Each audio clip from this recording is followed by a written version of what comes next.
Bezrat Hashem, le Zohar d'aujourd'hui, Parashat Shemini. Rabbi Yossi Patach ve'amar.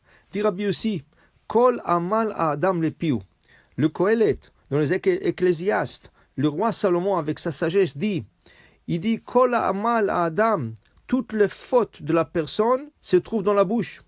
Dit Rabbi Yossi, un des élèves de Rabbi Shimon Bar Yochai, Istakalna bemeli de Shlomo Malka, j'ai analysé les paroles du roi Salomon, Vekuluhu achidan bechokma ilaha, et ils ont été dits avec une sagesse extraordinaire. Kol Adam lefiu. Regardez, si on regarde la première faute au monde, comment a été commise? Avec la bouche. Comment était la bouche? Première chose, le Nahash. Qu'est-ce qu'il dit le Nahash? Le Nahash, il dit à Chava, tu sais que Dieu, il a mangé de cette fruit qui vous a interdit, et c'est comme ça qu'il a créé le monde.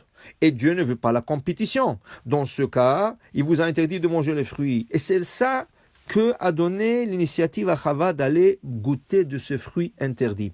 Ça veut dire que la faute du Nahash se fait par la bouche. Qu'est-ce qu'Hachem lui a fait? Il lui a coupé la langue.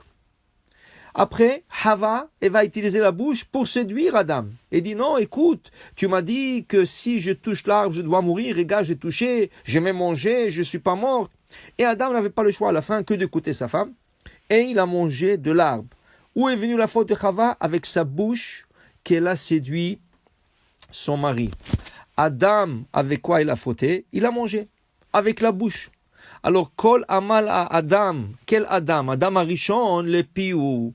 La première faute au monde a commencé par la bouche. Que ce soit la médisance, que ce soit manger quelque chose qui n'était pas mangeable. Letzadat, Tovara.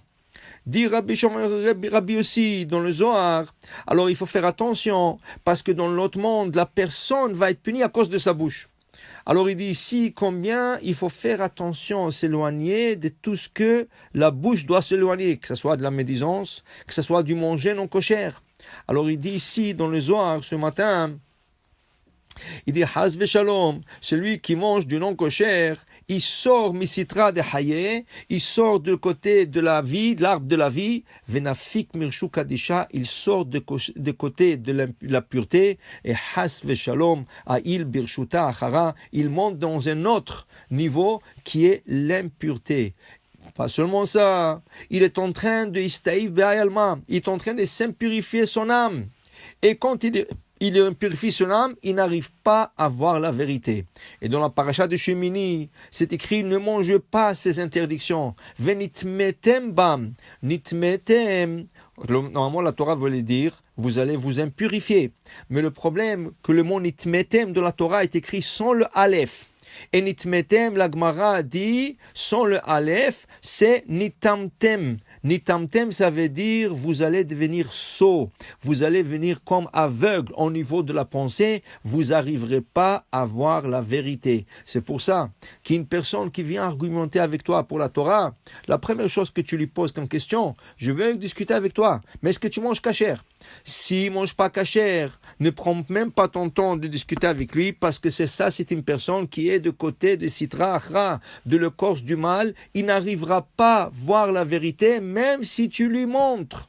Même si tu lui montres la vérité, il n'arrivera pas à la voir. Alors dire Rabbi aussi combien il faut faire attention qu'est-ce qu'on mange. C'est pour ça, tu vas quelque part et tu vois quelque chose et tu demandes, c'est kasher ou pas kasher? Qui c'est qui l'a préparé? Chez Bissoul Israël ou pas Bissoul Israël? C'est Yachan ou c'est pas Yachan? Alors on te dit, arrête avec toi, avec ta fanatisme, tu es trop fanatique, tu arrêtes avec ces histoires, mange, c'est kasher, tout est kasher ici.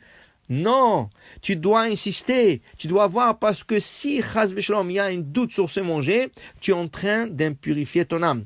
C'est comme une fois j'étais quelque part et une femme m'a dit, tu peux tout manger ici avec les yeux fermés. Je lui ai dit oui, si j'aurais fermé les yeux, j'aurais pu manger. Mais Baruch Hashem, mes yeux sont ouverts, je ne peux pas manger parce que je vois que la madame ne couvre pas sa tête. Je vois que la madame n'a pas l'air d'un Shomer Shabbat. Alors il me dit, tout est kasher, tu peux manger avec les yeux fermés. Oui, si tu fermes les yeux, tu vas manger. Mais si tu ouvres les yeux et tu vois devant toi la vérité, alors tu fais attention à quoi tu manges. Aujourd'hui, les gens veulent rien que manger, rien goûter. Ils sont tentés pour manger. Kol amal adam le fiou. Tout va d'après la bouche. Regardez combien de restaurants. Sushi, mushi, kushi, tout ce que tu veux. Pourquoi? Parce que les gens donnent leur à manger. toutes sortes de choses, toutes sortes. Mais vérifie, regarde, appelle le mashgiach, regarde si c'est kasher, si c'est yachan, si c'est pas yachan. Alors, il faut, avant de manger, sachez une chose, ça commence par la bouche et ça termine par l'âme.